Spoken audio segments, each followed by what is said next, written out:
राज्यात आजपासून 4 दिवस 16 जिल्ह्यांमध्ये अवकाळी पावसाची शक्यता। पुण्यासह मध्य महाराष्ट्र, मराठवाडा, विदर्भात पावसाचा इशारा। प्रेम प्रकरणातून बायकोनंच सुपारी देऊन खून केला। आमदार टिळेकरांचे मामा सतीश वाघ यांच्या हत्या प्रकरणात मोठा खुलासा। आरोपी मोहिनी वाघला 30 डिसेंबरपर्यंत पोलीस कोठडी।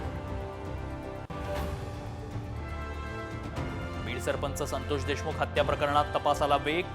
सीआयडी पथकाकडून बीड आणि केजमध्ये चौकशी। आरोपींना फाशीची शिक्षा द्या, धनंजय मुंडेंची मागणी।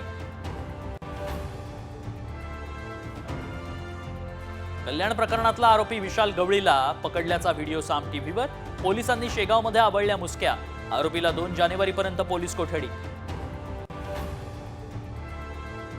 मराठवाड्याच्या जिल्हा परिषदेच्या शाळांमधल्या विद्यार्थ्यांच्या गुणवत्तेत प्रचंड घसरण। 6 जिल्ह्यातील 29% विद्यार्थ्यांना मराठी वाचता येईना।